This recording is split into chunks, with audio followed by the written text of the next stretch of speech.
Okay, so I wanted to do this beginning in the traditional way, which the Buddha always often counsels monks to teach, first of all, Dāna. Dāna means giving, charitable offering, and unconditional giving. So it's very important, the purity of the giver, the purity of the gift, and the purity of the person receiving. And naturally, well, we're going to be talking here about what's called Amisa Dāna, which is material giving. That the giving of Dhamma is the highest of all the givings. So I looked into just a nice simple Dhammapada along these lines. Conquer the stingy by generosity, and the liar by speaking the truth.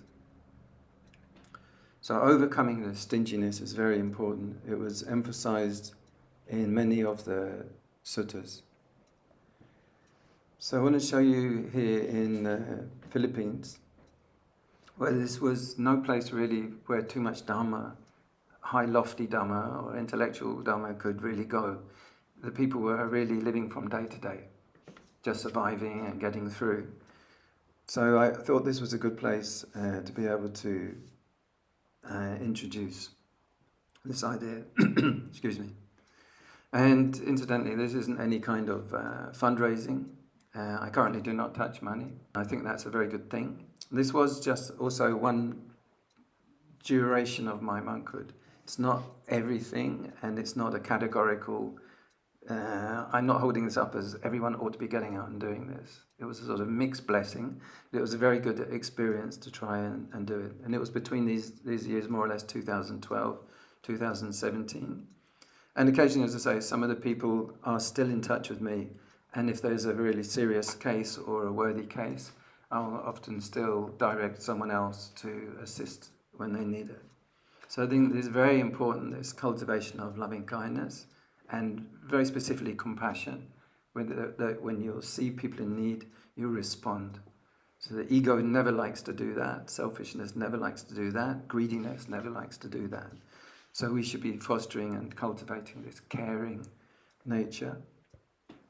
So the area I was invited into Manila initially from Myanmar, and then I was recommended to go to a center in Palawan. It was actually a yoga detox center, but I would go out barefoot with my alms bowl into the village, and it's in Puerto Princesa, which is the capital city of Palawan. So again, this is the main aim of this. And again, right aim is entirely important about your practice. We should really bear that in mind.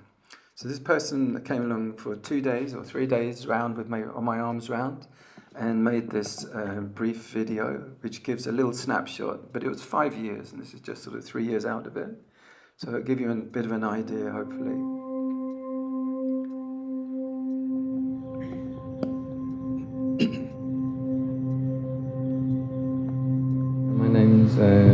Rakkhita. It means guardian or protector. That's my ordained name. Here I am now in the Philippines, and since about 2.5 years. I've tried to combine social welfare, engaged social Buddhism, humanistic Buddhism, together with teaching meditation, introducing steadily about the Buddhist monks through example. I go with my alms bowl, walk into the local neighborhood village, and then step by step visit around 25 families. It's about 90 people if you count all their children, where they'll expect me, and I just have to call outside the house and they'll instantly open the door and invite me in. I offer food in the custom that's happened in all the other parts of Southeast Asia where the Buddhist monks have gone. People keep an open house and they offer hospitality. So that's even from many Muslim families, Christian families. They have no problem with that to offer to me. They don't feel threatened or defensive or that it's an invasion or anything like that. They're very happy to do it. So I become like as an uncle-ish figure who turns up every day, and they offer and we friendly exchange. How are you sleep, okay? Brother, I want to go to my cousin to get groceries and rice, and I have no money to transportation. How much is the transport? Then you are the only one who can help me. People would just present themselves, or children or someone, and say, this boy has a colostomy bag and we need an operation. Can you help? And it was like, either I was just going to say no and shut my mind to the possibility, or I was going to open my mind to the possibility and say, I'll try. You know, and that was basically how I began it. The cultivating of compassion was about that. It was like not just batting away sick people or turning the cheek or looking away. It's turning towards them and saying, I'll help, I'll try and help. And so we all managed to get a chat group comprised of like 13 fully trained, fully practicing GPs and medical practitioners that could take, like I could take a picture of anyone with an ailment, like a lump in their throat or a lump on their side of the head or an ear sticking out or spots all over their skin, and they could recognize it straight away, and they could say, that's measles, or that's a cyst, or that needs to have an ultrasound, or that needs an x-ray to diagnose what it is, we can't tell, or that's chickenpox, or so on. So using the photographs, they could give me directions, and I would just be an auxiliary to them, and they would just say, go to a doctor, ask for this, or go to a pharmacy, they'll be able to give you this, it should cost this. To take the doctor's eyes to the skin of the person, click like that, that's a great revolution. You know, that's never been possible. Many of the poor people daren't go because they're afraid of the cost of going to see the doctor. With the assistance of donors, those people will spontaneously offer to me via the internet, and I will redistribute that out. So I ask people if they're going to make a donation to specify, is it for the monks and the sangha or the temple upkeep, or is it for the poor, the needy? I have a favor if you have extra school supplies for my one brother. And mixing this thing of the Theravāda system of wandering around in the morning, that's not done anywhere. But all over Southeast Asia it's really well known. So mixing the two things together, I think this is a great asset. If you can keep the respectableness of the Buddhist monks, mixing it with the social welfare like that, with a rhythm like this could easily be replicated, not only here but probably other places like Africa, or India, or other places as well.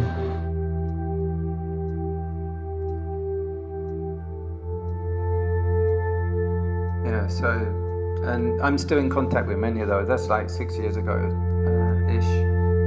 And many of those came through, like you saw the foot that was all flaking all off. That's ichthyosis, which is like fish scale skin disease. It's called ichthyosis.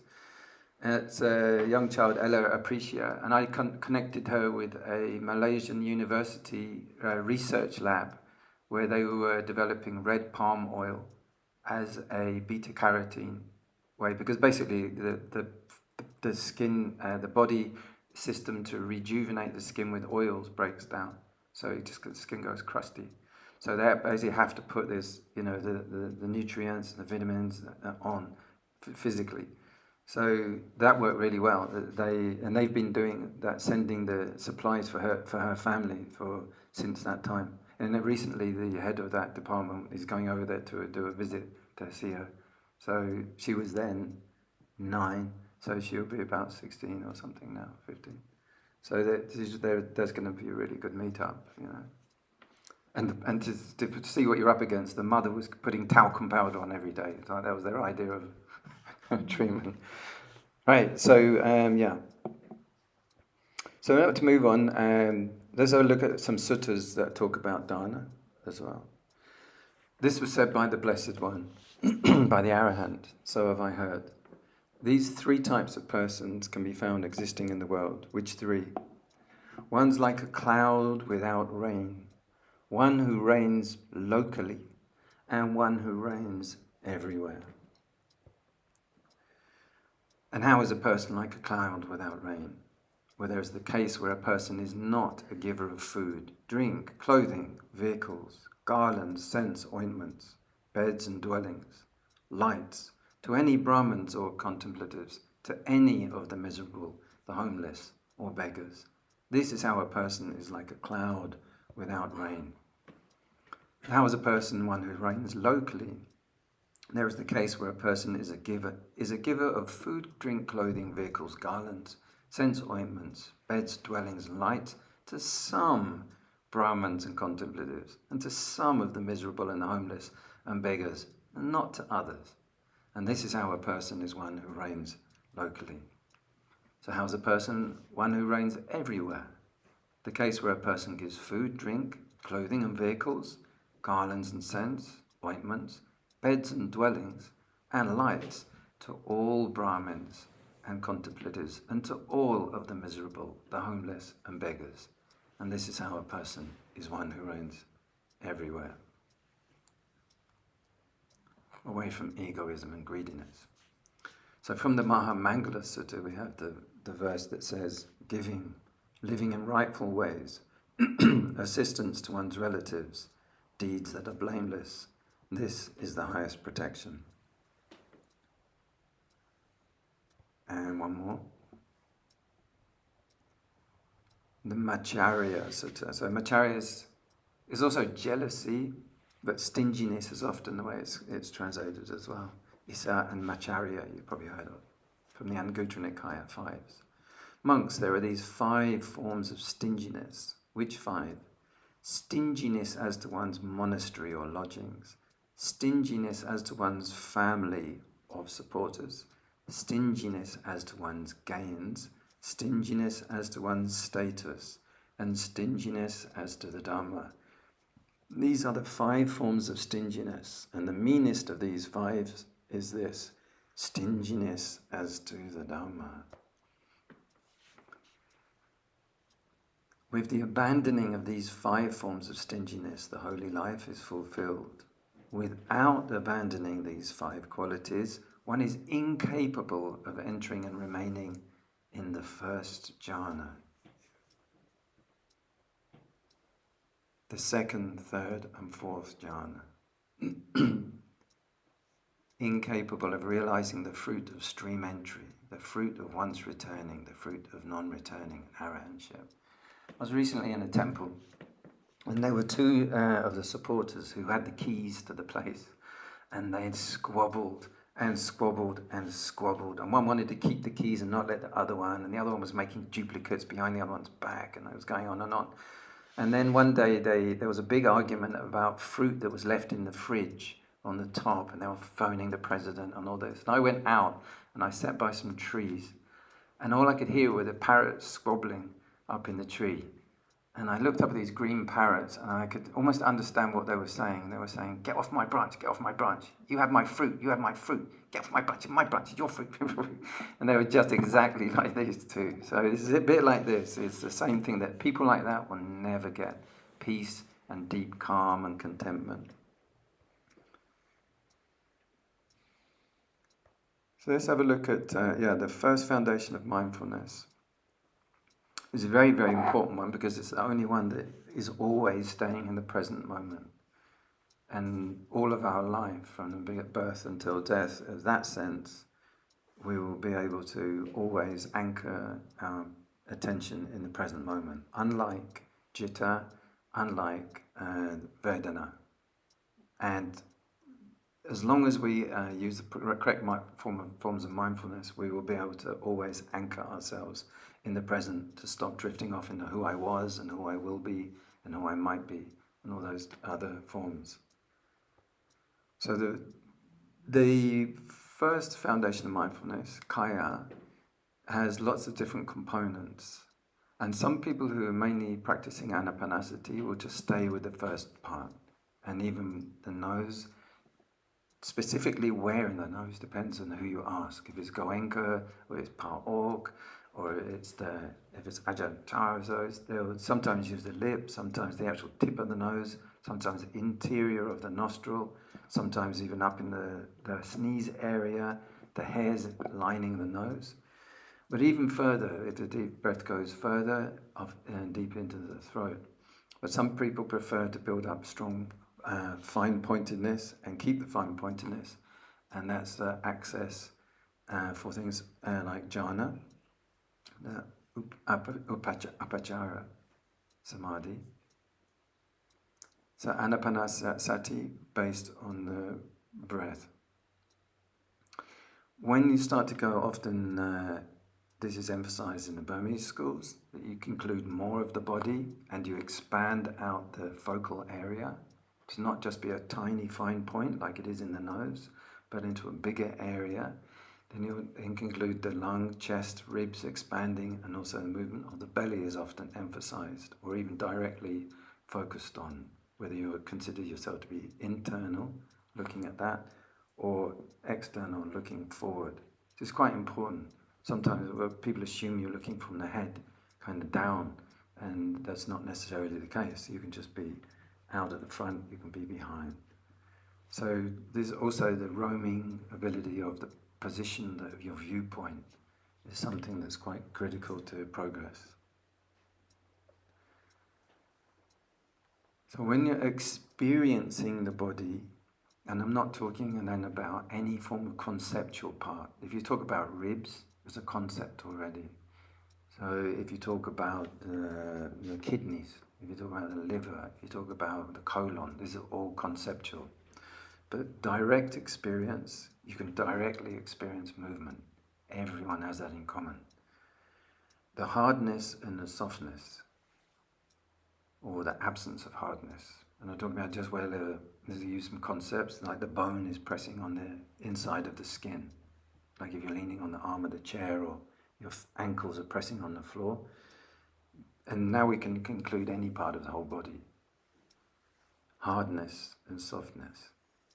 Temperature, if you're noticing the warmth or the coolness in any part of the body, at that time you're looking at the temperature element.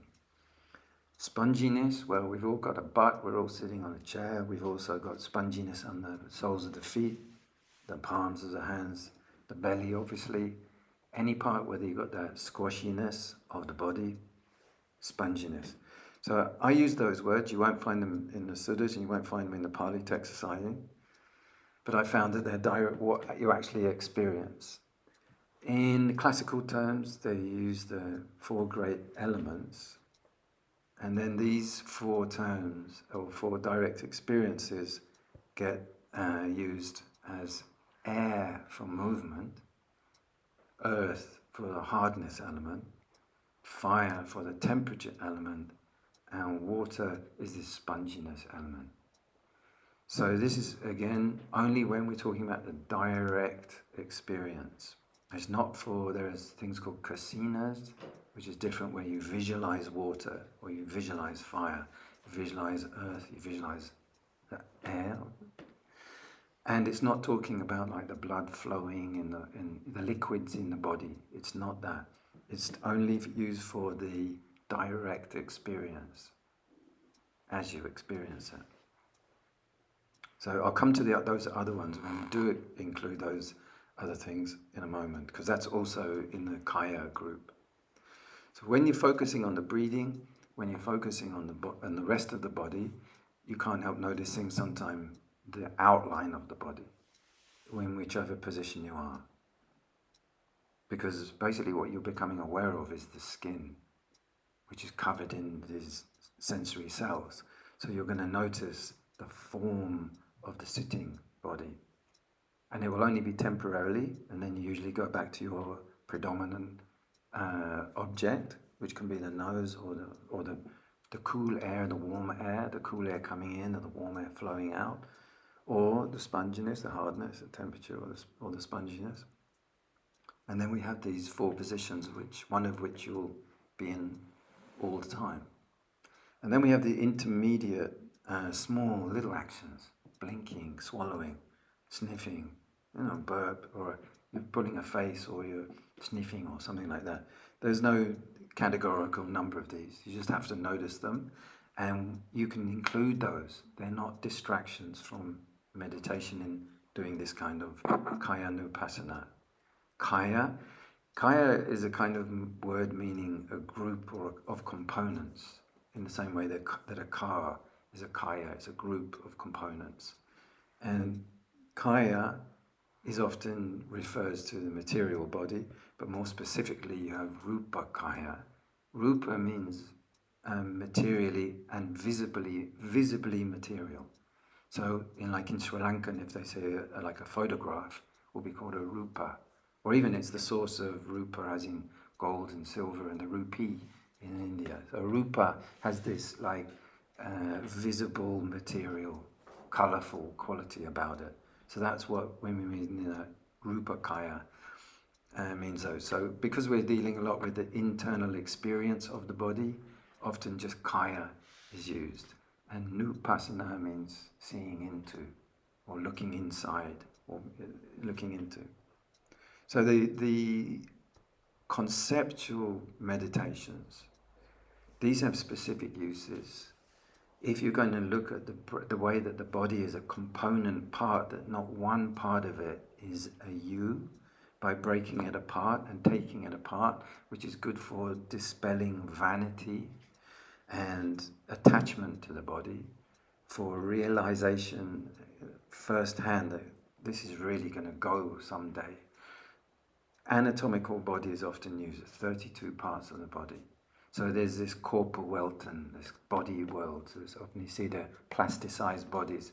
They're just simply like a anatomical school, surgeon school, where you'll see that all the sinews, all the bones, all the muscles, all the musculature, everything, and you can use that as a meditation, but it's 100% conceptual then.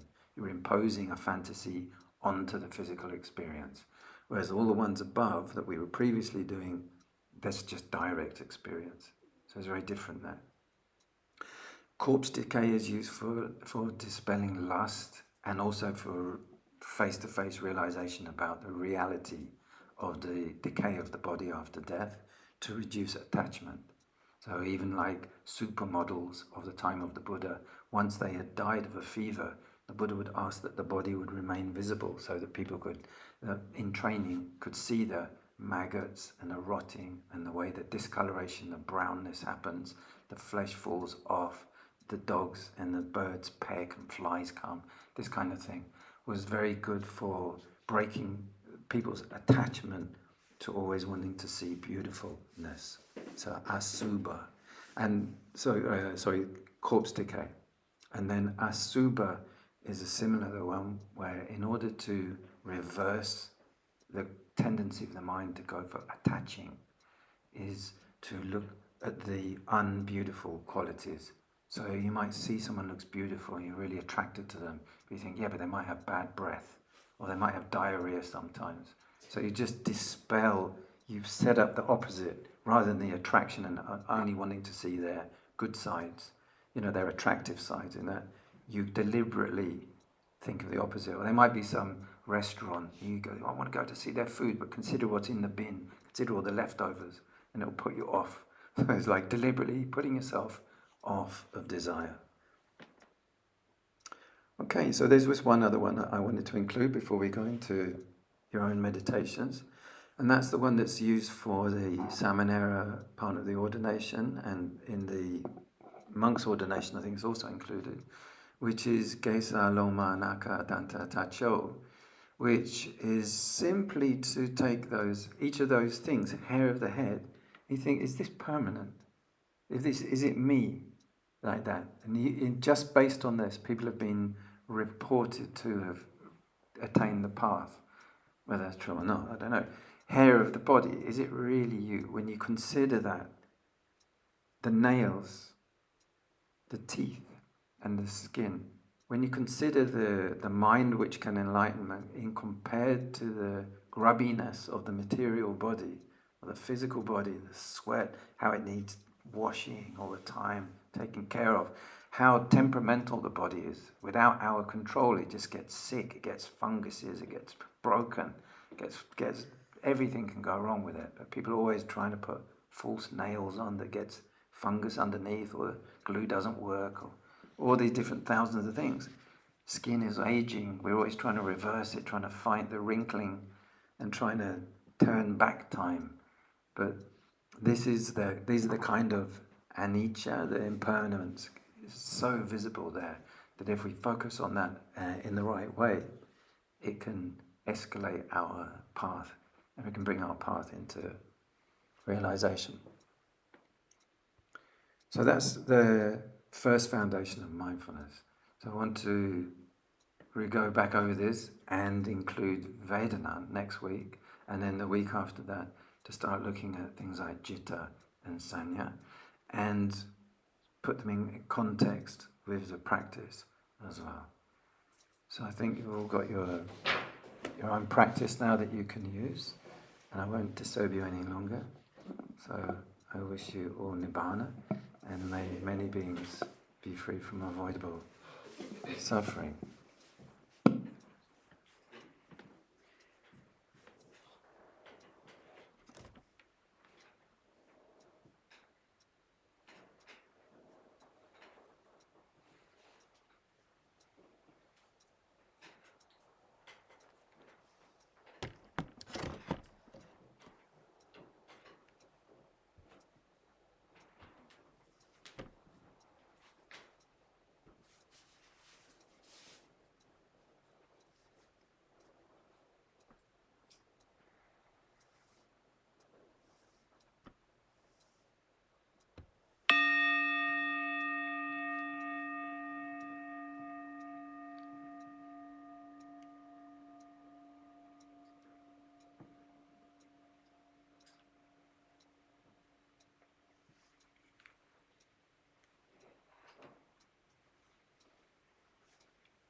Andamayang udisana ditana katayo banamase imina punyakamena upajaya gunutara ajari upakaracha mata pita chanyataka suryo chandi maharaja Gunawanta narapicha Brahma Maharaja Indacha Lokapala cha Devata Yamomita Manusacha Majata Varika Picha Sabbe Suttata Sukhi Hontu Bunyani Pagatani Me Sukhang cha tividang dentu kepang papeta womatang imina punya kamena imina udisena cha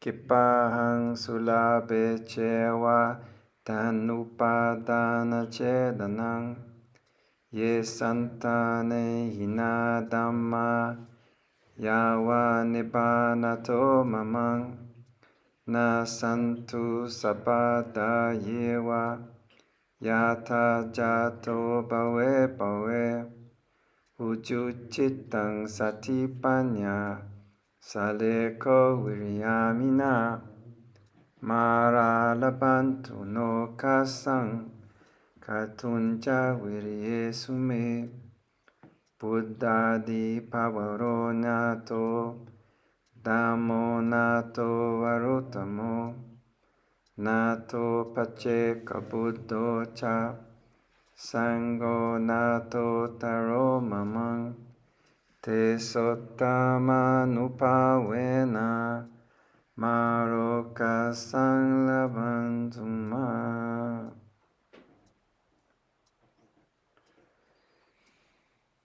Now let us chant the verses of sharing and aspiration.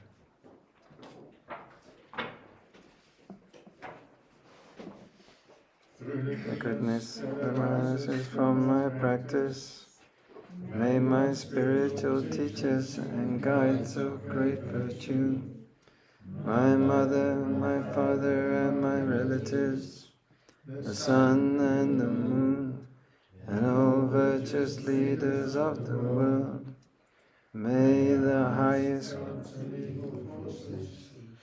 celestial beings, guardian spirits of the earth, and the Lord of death, may those who are friendly, indifferent, or hostile, may all beings receive the blessings of my life, may they soon attain the threefold bliss, and realize the deathless. Through the goodness that arises from my practice, and through this act of sharing, may all desires and attachments quickly cease, and all harmful states of mind, until I realize Nibbana in every kind of birth. May I have an upright mind, with mindfulness and wisdom, austerity and vigor. May the forces of delusion take hold, nor weaken my resolve. The Buddha is my excellent refuge. Unsurpassed is the protection of the Dhamma. Solitary Buddha is my noble Lord. The Sangha is my supreme support. Through the supreme power of all these, may darkness and delusion be dispelled. Sadhu, sadhu.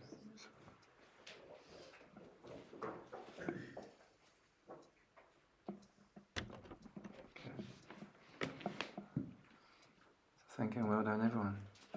If there are any questions, you're very welcome to throw them over or come down here and have a chat. Anything. So, does anyone have anything they'd like to, or anything they'd like to share? Observations. It's good incentive to come back each week. You get the other and free foundation thrown in. You know where you're going. Okay, yeah. That's good. That's a good point. I like that that we can kind of build up on things, and using this also mapping system, I can pause on certain bits and expand on it, or even show where a sutta or the Buddha was talking about it, and then move on. And also the other thing is these things are also available just for you to take and use and have a browse. Or I've got some without glass on, so if you've got a phone, you can just take a snapshot and then sort of zoom in, have a look around it, and get familiar, if you wish to. So that's just that's something that this sort of car dashboard at night kind of effect. I just worked on this one since I arrived here. Previously, I was working on this other sort of 3 sort of bamboo and buttons kind of one. There's a bit around there, I can't much see. But I actually worked with groups in Penang and Kuala Lumpur, and even recently here in Cavendish, where people would sit with this in front of them and meditate, and as they get their experience, they sort of track exactly on the map where their experience is like right now. If you're actually feeling itchy irritation of your cloth on your skin or something, you just, there's a place for irritation or touch. Or if there's an intention arising, you can go for the intention place. Or if then you're back to the breath, so you can go to the breath. So I found that was particularly good. There was a point in my practice where I went up to one teacher and I go, wait a minute, so we could have like about 75 things actually. And he went, yeah, probably about that. I said, why didn't you say so? I thought I was getting it wrong all along. I thought I was supposed to be getting an empty mind, or thought I was just supposed to be focusing on this one thing. And so that cleared a lot of things up. But again, I found out that having a visual reference helped me a lot to sort of map. And also a stable one. You have a lot of different teachers and you're going to get a lot of different variations of what you think is going on or what it is. So I found that was pretty helpful for me to do. If you find it helpful, just kind of take it or leave it thing. I'm really not dogmatic or anything like that at all. And I'm quite also versatile. Someone was saying, I wish you wouldn't do that. I go, oh, okay, I'll do a slide for you in there that doesn't show that one, just so you can have it around, you know. And there might be some things like that, you know, you go, the suttas, it's not going to have spongy in the suttas, is it? So that's fair enough, you know.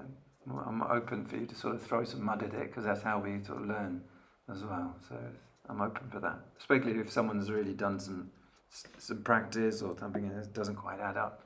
So you just come and sort of thrash it out a bit, you know. I'm good with that kind of thing. Yeah, so. Yes, Ben, is it Ben, is it? Ben. Yeah, right, remember from Ben, the Big voice. Ben, yes. Brother Ben, you're Big Ben. I heard about you. Big Brother's watching you. So. Yes, sir. Was it? You got me in the headlights now. So. Yeah. With all respect, the language, it's very, for me, having struggled with English growing up, and even still to this day, and now seeing the Pāli, is that what was up there at the very beginning, The chanting? The first chanting? Oh, right, yeah. Now, okay. Was that what we just read? Because I'm trying to understand. Yeah. Yeah, the very first thing that we did was this one. Hold on. This was the first thing. Yeah. And that means, somebody got the Karaniya. Yeah, that one's this one, the Metta Sutta. This means Karaniya Mata Kusalena Yantang Santang Padanga Bisamecha. That means this is what should be done by one who is skilled in goodness and who knows the path of peace. Okay. More or less. And then the last one we did was... The last one was the sharing of, this one. This one is... That one too? Yeah. Okay. So without knowing that, I guess... I'm sorry about that, yeah. No, sorry. No, I should have introduced that. I thought that might. Sometimes you come to these things just through.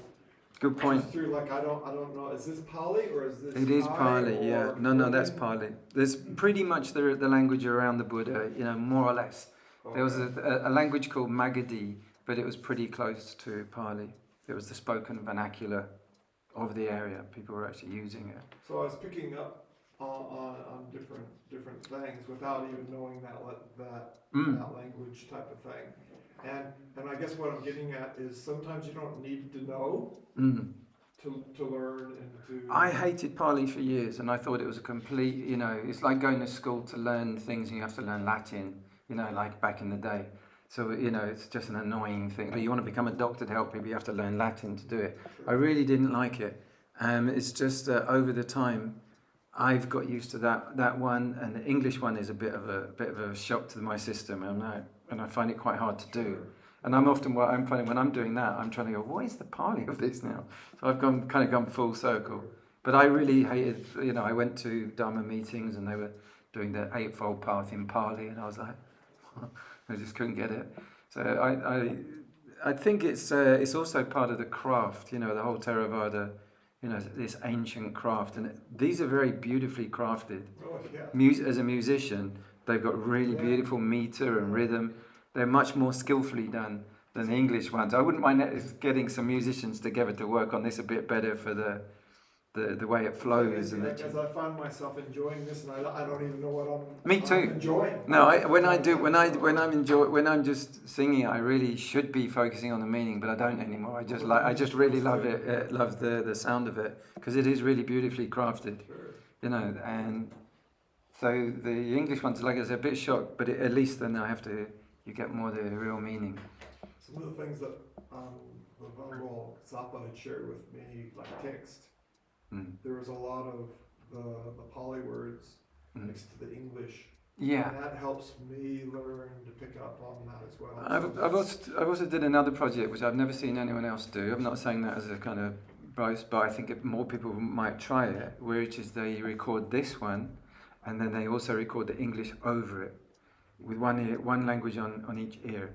So I did that. Like I would record this, Karaniya Mata Kusalena, the other one, and then I would record over the top of it, overdub. This is what should be done by one, isn't it? So you hear it both at the same time, and you can listen to kind of either one, depending. Some people might just go, that's too confusing. And that's what I was doing here. Right. Kind of mapping, yeah. So I'm just clarifying that I was. Yeah. That wasn't something different. Yeah. But it's a big one, the whole thing of Pāli and Pāli chanting. And if you want to get into it, there's a very good tool called the digital Pāli reader. That's very helpful. If you want, I can show you it very quickly. But essentially, it's got the entire Tripitaka in, and you can click on any word, and it will instantly show you the meaning of it. So if you could find, where is Imina Punya Kamena in the Suttas, and then you click on each word, and it will tell you the English one by one. And if you want, it would tell you all about that word, the origin of it, and everything. I guess what I'm trying to get at is that the fact that I struggle with English and trying to understand English, and then now kind of having to learn Pāli. More struggle. You can just drop it. It's same struggle, but I'm learning it again. But sometimes you pick up on the nuances of Pāli versus English. Yeah. And having been around Native Americans, right. In North America, they can have 26 plus ways of thinking about snow, for example, type of thing. I'm not sure if that's kind of what's going on with some of these. Well, it's also not to get too trapped in it. Metta, that is the whole thing, is like with the video, like I had to drop all my training when I went over in the Philippines because none of it applied at all. Almost none, So I remember there was a little 3-year-old girl come running up. I don't know, there's a chant that we do for every time they give food, and the kids would run up and they would know it. They go, Ichitang, Pachitang. That's Pāli, so they remembered bits and pieces of it. But it didn't have that much relevance. So what really made relevance was in action, was the metta in real action. And one of the things I noticed with them was there's a huge language barrier because most of the kids up to the age of 12 don't speak any English at all, which after that they do in school in the Philippines. So the parents all sent them up to me to do daily after school and Sunday school and that. So I was like, what am I going to do? Because I can't even talk with them, It's very, very difficult. So I thought, I'll tell you what, I went onto YouTube to just get where you have heroic animals rescuing other animals. Those kind of videos? It will show them one after another, and it will have a bear pulling out a little mouse or something out of a drowning or something like that. And that was really good because it pushed me away from linguistics, which is a huge trap, especially with Theravāda, more than Mahayana and Vajrayana and Tibetan. Is you get caught up either in Pāli or in Thai, which Kassapa is all trapped in now. He knows now that you have to learn a whole language which has its own script. This is in English, in Romanized script. Even more difficult. Is you can get just caught up in that. And I'm trying not to get caught up in it. And so much of meditation needs to be right brain for the cliche, it needs to be more emotion based, and it needs to be much more creative. And if you're not careful, you can spend 75% of your waking day only on language, much more than everyone else. So you can get much spiritually deformed, just getting into linguistics and all that, and then you overfeed your intellect, and then your ego has a field day, and you're the only one who could know Pāli, and then you're lost. Set you back a long way. This kind of like question and answers at the end. Is that the time to ask questions rather than kind of like at times I want to ask and understand what. I'd rather you just piped up at the time. I really would. I'm good with that. I'm flexible. I'm still getting a feel for how this all works. Yeah. And when to ask. But that's a two-way process as well. And when not to ask questions as well. So. Yeah, no, I'm very much a student-centered person. I learned that. And there's a lot of people, particularly in Theravāda again, who aren't. Even from the setup of the room, it's teacher-centered, and it never goes to a circle, and it never goes, around the needs of the person. It's like one-way traffic. You're just going to learn this stuff. So it's good. I'd rather you piped up. I'd rather know what people are wondering about or needing or that sort of thing, and then I can tailor what I'm doing to you. It's supposed to be meeting everyone's needs. Then it's going to succeed. It's not going to succeed if I just get to sort of pop to do my thing. There can be a bit of rhythm to the way you're doing things as well, and it's finding the right. Yeah. That's a middle way thing. It is. It's nice to have a sequence, a nice bit of predictability and everything as well. So it's a bit of both. Yeah. Metta is a lot about also food. It's enormous, right across Buddhist culture. Give food. It's very much in the West. In the West, people don't do it nearly as much as a lot of Asia. So the more you can do it, it's the most. It transcends words straight away. If you give someone food, give someone drink, straight away. Even if they say no. We had an electrician today, and I was like, "Do you want a cup of tea?" I said, no. I asked him, "Sure, you don't want a cup of tea?" No. I made him a cup of tea. He drank the cup of tea, and then afterwards he sent a message back. Say goodbye to Brother Ben. It's like we'd made friends. So it's the simplest thing, but it's often overlooked. Is we can also get too into the academic and the intellectual and sail right over the point, and miss it completely. That's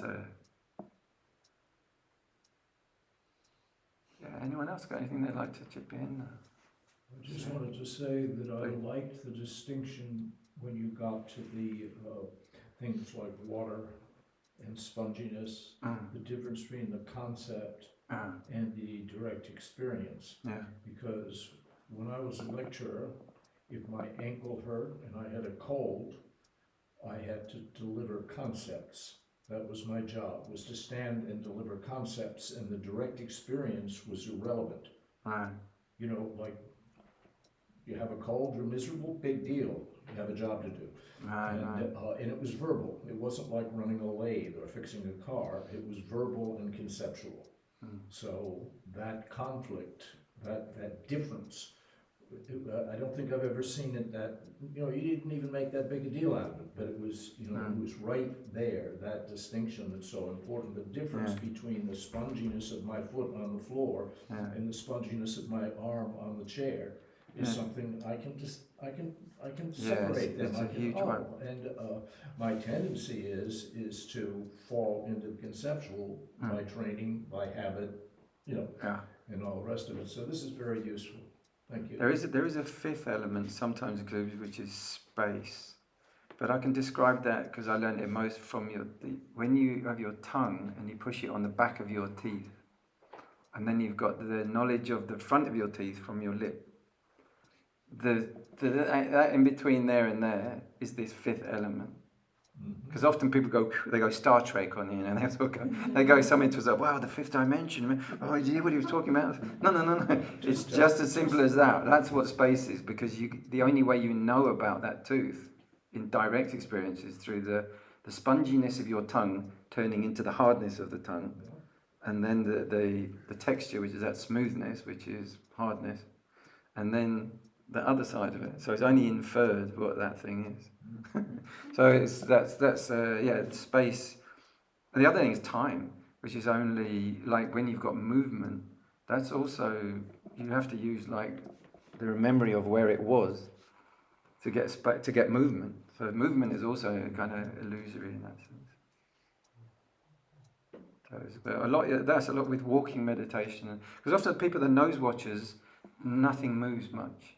It's kind of right there, and everything is held because it's just this cave, the cave structure of the nostrils that you're focusing on. But when you include all the rest of the body, you get a lot of this sponginess. Like there was an Anapanna guy here the other day, and he was like, what? He was like, no, sponginess, kind of. But when you do a lot of walking meditation, the slow stuff, you really notice that the foot in the air is moving, and then you got the sponginess, and it becomes hardness as the bone does its thing, and then from being hard it turns back into temperature, and then weight, and then as it goes through all those things, it's the elements change, they morph one into another, and then you realize you've been watching that for a while, and then bing, you get the whole body. So it goes to the posture. You suddenly realize the whole form, and then you'll be back with something else. So the way that it goes from those sections to another. But Kāya Nupassana is one of the most useful. People are magnetized to learn about mind. We're mind hungry to learn about it. But Kāya is one of your best friends. It's always in the present moment. It's the most reliable thing, particularly with people who suffer from doubts and a lot of thinking and overthinking. It's brilliant to be able to come back to. Just keep coming back to the hardness of the body, or the earth element. People are too much overthinking and too imaginative. It's really good to just come back to the touch of hardness, because it's what it is, and if you send the mind to say, what's that? It just comes back clear and confident. Hardness, definitely hardness. Yeah, just the ankle on the floor, or you're pressing on the thing. There it is. That's what it is. If you send it off in these questions like, who am I? Am I right? Am I wrong? Should I be doing this? Am I doing that? It always comes back like 1,000 answers. Maybe, like that. But when you say like, what's that? Is that hardness? That's hardness. It comes back clear. It doesn't come back like vichikicca, which is like, lots of questions that go multiply, proliferating. That's samsara. So that's how you unify the mind, or the Kāya Nupassana is one of the best things for you. Unifying the mind. Firstly, unify it with the concentration, but then unify it with the simplicity of your object.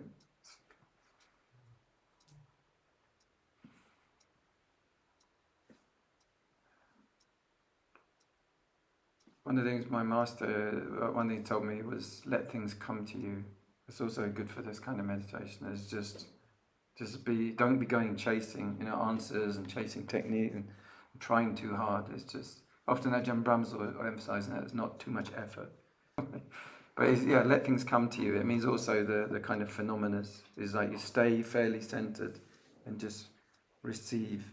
And then you can receive everything in that method.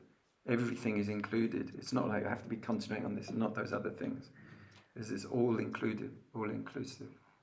Every bit of your experience can be included.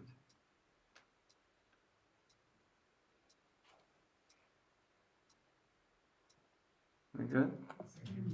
All right. Good night, everyone. Thank you very much for coming along. I really appreciate your company. Nice to meet you.